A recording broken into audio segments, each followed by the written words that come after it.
UP TET C TET के महत्वपूर्ण Hindi language के पेपर के लिए एक वीडियो मैंने आपको पहले ही बना के दिया था, जो था भारतेंदु युग पे आधारित। आज का जो वीडियो है वो हमारा द्विवेदी युग पर आधारित है और साथ साथ इसमें शुक्ल युग या छायावादी युग का भी थोड़ा सा वर्णन किया गया है। तो चलिए स्टार्ट करते हैं अपना आज का टॉपिक द्विवेदी युग। चलिए, द्विवेदी युग की उत्पत्ति 1900 से लेकर 1922 ईस्वी तक मानी जाती है और इसको जागरण सुधार काल के नाम से भी जाना जाता है। तो कभी कभार आपसे ये पूछ लेता है कि द्विवेदी युग को और किस नाम से जाना जाता है, तो उसे जागरण सुधार काल के नाम से जाना जाता है। या कभी पूछ लेगा आपसे जागरण सुधार काल कौन सा काल है और इसके संस्थापक कौन से, तो द्विवेदी युग के संस्थापक कौन थे आचार्य महावीर प्रसाद द्विवेदी। इन्हीं के नाम पर इस युग का नाम द्विवेदी युग पड़ा। अब इस युग के प्रमुख रचनाकार और रचनाएं क्या कौन कौन सी थी, तो देखिए जिनके जो प्रमुख रचनाकार वो थे आचार्य महावीर प्रसाद द्विवेदी, जिन्होंने काव्य मंजूषा, कानकुब्ज और सुमन नाम की रचनाएं लिखी।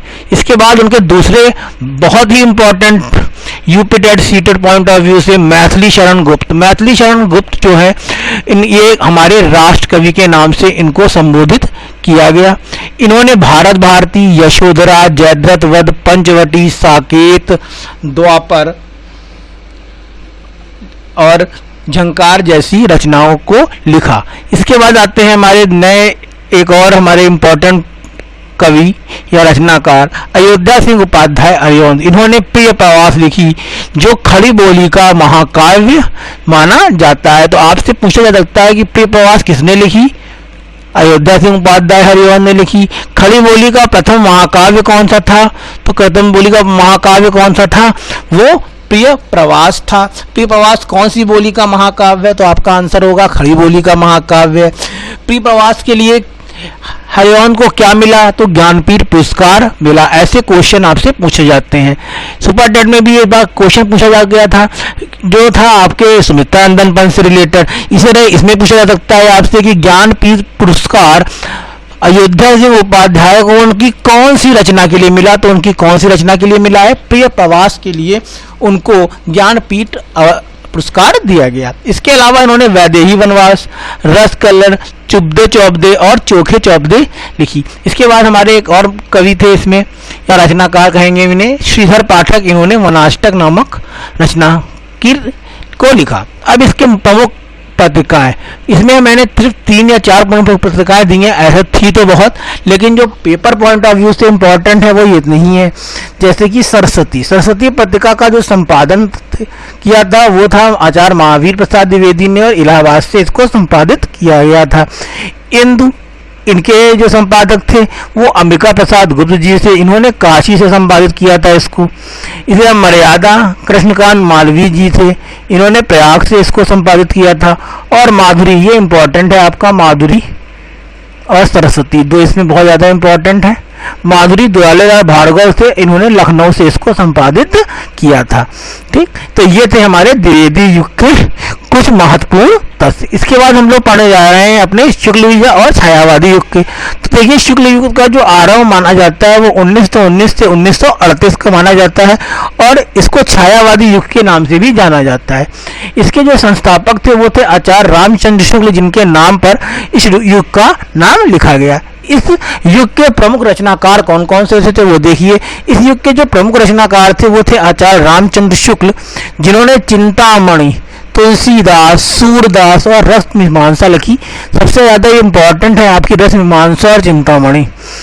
तुलसीदास के आगे देखिए मैंने गद्य ले रखा है, क्योंकि तुलसीदास का जो गद्य के रूप में आलोचना करी थी वो आचार्य रामचंद्र शुक्ल ने करी थी। इसी तरह सूरदास के लिए गद्य के रूप में आलोचना रामचंद्र शुक्ल जी ने ही की थी। जयशंकर प्रसाद मोस्ट इंपॉर्टेंट छायावादी लेखक कवि है ये। इन्होंने क्या लिखा था, आंसू, लहर, झरना, कामायनी, ये इन्होंने रचनाएं लिखी थी। सुमित्रा नंदन पंत, जिन्हें प्रकृति का सुकुमार कवि, यहाँ थोड़ा गलती हो गई है लिखने में, प्रकृति का सुकुमार कवि कहा जाता है। किसे कहा जाता है, तो उन्हें सुमित्रा नंदन पंत को कहा जाता है।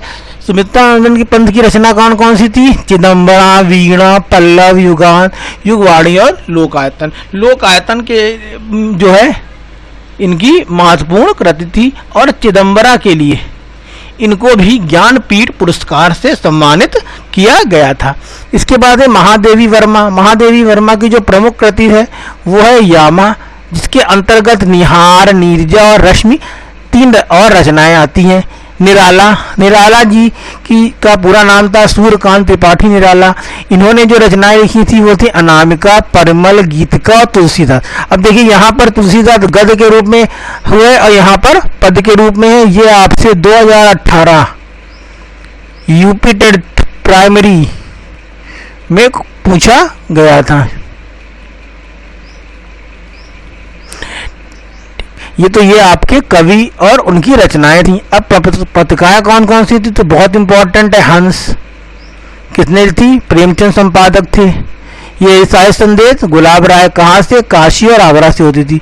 और करमवीर के जो थे वो माखनलाल चतुर्वेदी जी संपादक थे सॉरी, और ये जबलपुर से प्रकाशित होती थी। तो ये थी हमारी शुक्ल युग या छायावादी युग की प्रमुख रचनाएं और प्रमुख पत्रिकाएं। नेक्स्ट वीडियो में हम लोग पढ़ेंगे छायावादी युग, छायावादोत्तर युग और प्रयोगवादी युग।